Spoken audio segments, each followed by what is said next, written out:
Cela fait bientôt 8 ans que l'armée française traque les djihadistes au Sahel. Plus de 5000 militaires déployés sur une zone grande comme l'Europe. En 2020, l'envoi en renfort de 600 soldats s'est traduit sur le terrain par l'élimination de plusieurs centaines de djihadistes, dont des chefs importants. Des succès relégués au second plan après la mort en quelques jours de 5 militaires français. Ce lundi matin, la ministre des Armées a laissé entendre que la force Barkhane pourrait réduire ses effectifs, une façon de rappeler que l'armée française n'avait pas vocation à rester indéfiniment. Barkhane a une stratégie, et sa stratégie, c'est un désengagement progressif au fur et à mesure que les forces locales prennent leurs responsabilités et sont de plus en plus opérationnelles. Mais pour l'instant, il n'y a personne pour véritablement prendre le relais. Une force de 5000 hommes a bien été créée, le G5 Sahel, issu des 5 pays africains où intervient la force Barkhane.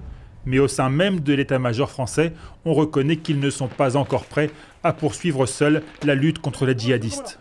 Le G5 Sahel est une construction de papier qui est une coalition de 5 armées dont en fait 3 sont dans une situation de très grave sous-performance. Quant à la MINUSMA, la mission des Nations Unies au Mali, ces 13 000 hommes se sont souvent retrouvés à compter les morts sans pouvoir intervenir en raison d'un mandat strict de maintien de la paix.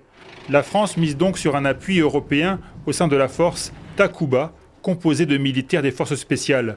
Mais les alliés ne se bousculent pas pour y participer. Il y a peut-être une mobilisation, enfin peut-être sûrement, et je crois que la France y emploie, une mobilisation à faire au sein encore de l'Union européenne pour montrer l'importance que revêt notre effort collectif européen dans cette région du monde et bien y souligner les intérêts qu'on y a. Difficile dès lors d'envisager un désengagement total de la France. Si changement de stratégie il y a, il devrait être annoncé par le président Macron au prochain sommet du G5 Sahel en février.